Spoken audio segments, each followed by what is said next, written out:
Selamat datang di BJTV. Pada kesempatan kali ini kita akan belajar mengenai prinsip Elliott Wave. Jadi di dalam prinsip Elliott Wave di sini adalah pada dasarnya pergerakan tren terbentang di dalam 5 gelombang. Yaitu pertama adalah gelombang motif atau disebut juga gelombang minat yang ada di gelombang pertama, ketiga, dan kelima. Yang kedua adalah gelombang korektif atau biasa disebut gelombang diskon, itu berada di gelombang kedua dan keempat. Jadi pola dengan time frame lebih kecil dapat diidentifikasikan dengan yang lebih besar. Jadi idealnya pola yang lebih kecil dapat diidentifikasi dengan pola yang lebih besar. Dalam pengertian kali ini contohnya seperti brokoli, di mana bagian yang lebih kecil jika dipatahkan dari potongan yang lebih besar sebenarnya terlihat seperti potongan yang besar. Jika ditambahkan dengan hubungan Fibonacci antar gelombang, jadi Elliott Wave ini memiliki tingkat harapan atau prediksi pedagang saat mencari dan mengidentifikasi peluang perdagangan dengan rasio atau risk reward yang solid.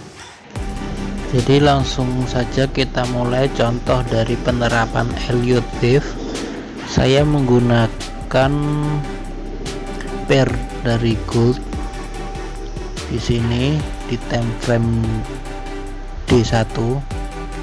Jadi di dalam Elliott Wave harga pasar bergantian antara fase impulsif atau motif dan fase koreksi atau diskon dalam semua skala waktu tren. Jadi seandainya saya menggunakan time frame D1, nanti juga model fraktal seperti model brokoli itu juga akan sama seperti di time frame H4. Jadi seperti pada gambar gelombang 1, 3, dan 5 itu merupakan adalah gelombang motif. Jadi saya akan buat lebih besar supaya jelas. Nah, contohnya ini aja. Ini adalah gelombang pertama.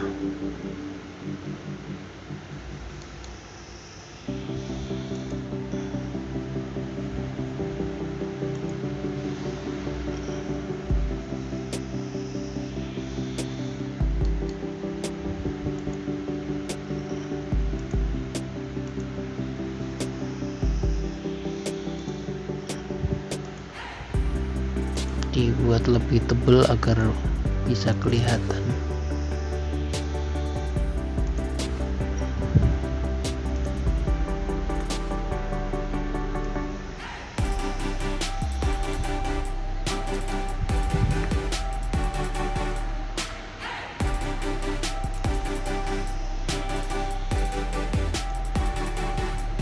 Saya kasih warna biru.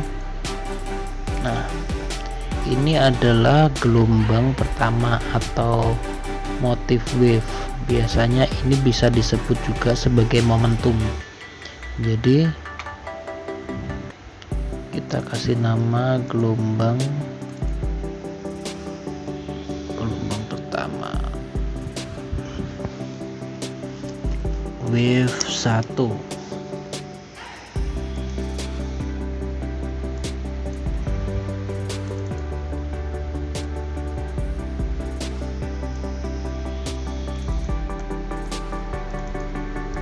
Kurang besar enggak nih? Kita gedein lagi ya. 1. Jadi setelah adanya gelombang motif atau gelombang pertama itu pasti akan diperlakukan oleh pasar sebagai diskon di wave kedua atau gelombang koreksi.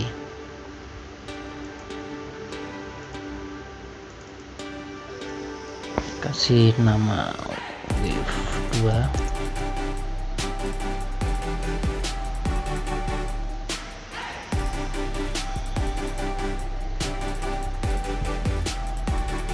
Nah, untuk seberapa jauh wave kedua atau seberapa jauh diskon yang diberikan dari wave pertama, itu teman-teman bisa lihat rasionya di Fibonacci retracement. Saya tidak akan membahasnya di sini, teman-teman bisa melihat di video saya yang sebelumnya.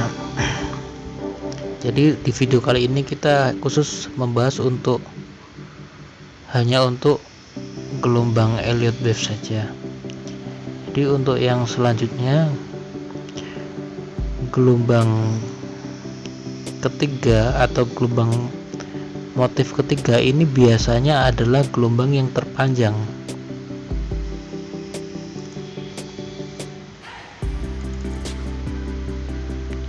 Saya kasih nama wave 3.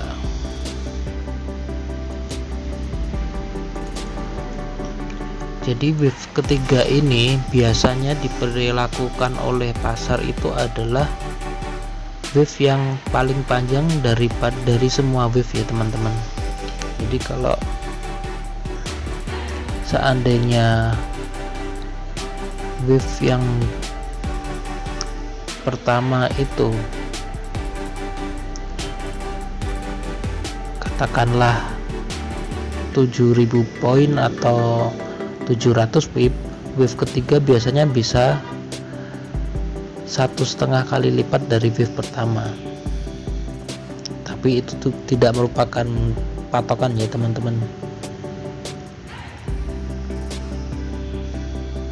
Jadi setelah wave ketiga, pasar akan memberikan diskon kembali. Di sini dikatakan kita kasih nama wave 4.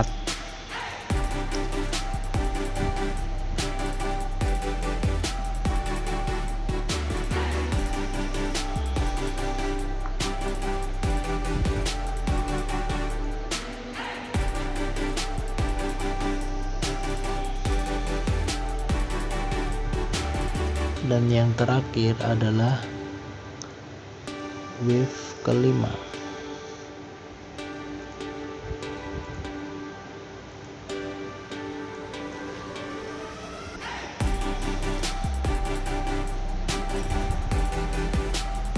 Jadi di dalam teori Elliott wave,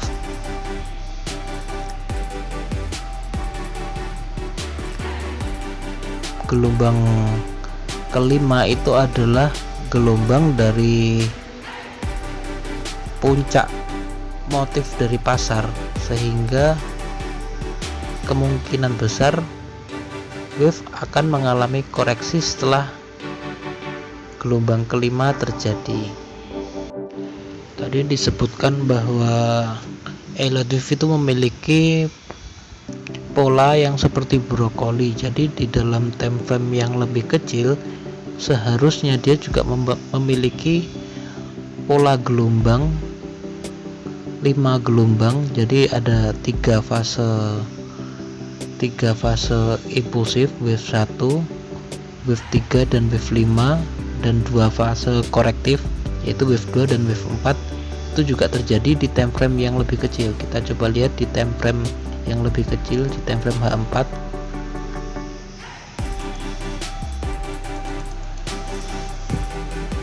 Nah, seperti ini ya teman-teman. Ini adalah tampilan dari wave yang lebih kecil. Jadi di dalam wave yang lebih kecil dia juga membentuk gelombang. Saya kasih warna yang lain, kasih warna orange.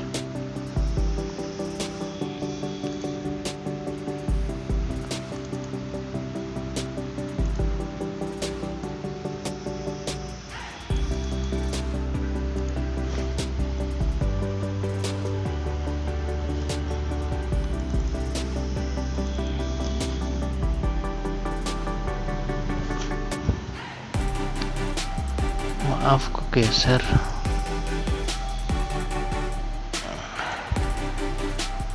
Ini adalah gelombang pertama, ini gelombang kedua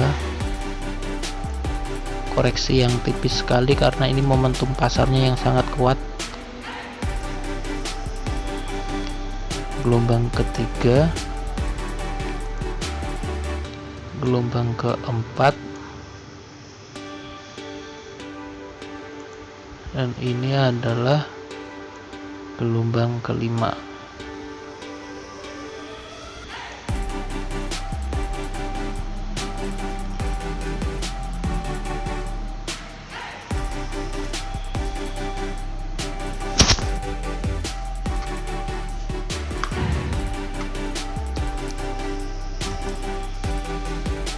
Dan wave kedua ini memiliki pola koreksi, yaitu adalah ABC.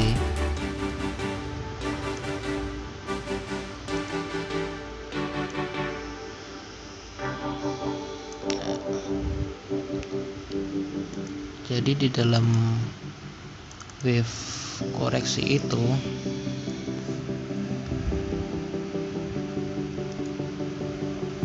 memiliki pola zigzag atau ABC.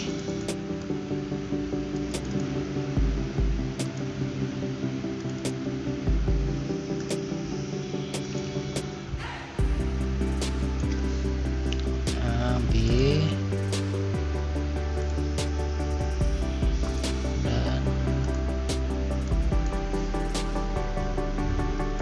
C. Maaf ya teman-teman, ini nulisnya belepotan. Nah, setelah terjadi koreksi, dia akan kembali lagi ke wave ketiga. Di wave ketiga juga sama, dia memiliki pola gelombang yang sama. Gelombang pertama, gelombang kedua, gelombang ketiga, gelombang keempat, dan gelombang kelima. Setelah selesai membentuk gelombang ketiga, pasar akan memberikan diskon, membentuk pola ABC lagi.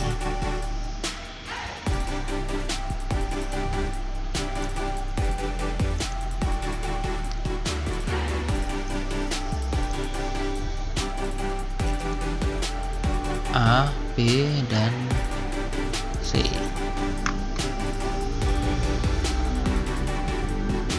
Jadi tetap ya, yang namanya kondisi pasar itu sedikit banyak nggak bisa sesuai gambar seperti yang ada di buku-buku. Tetap ada penyesuaian sedikit banyak. Jadi idealnya wave kelima itu adalah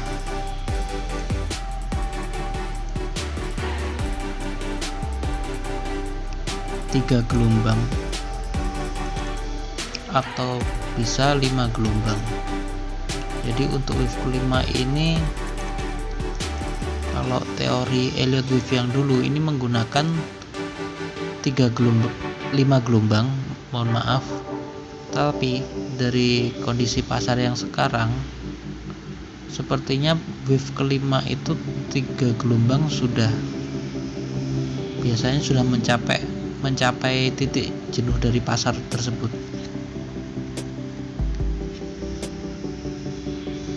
Jadi teman-teman bisa lebih berhati-hati di dalam memasuki pasar dan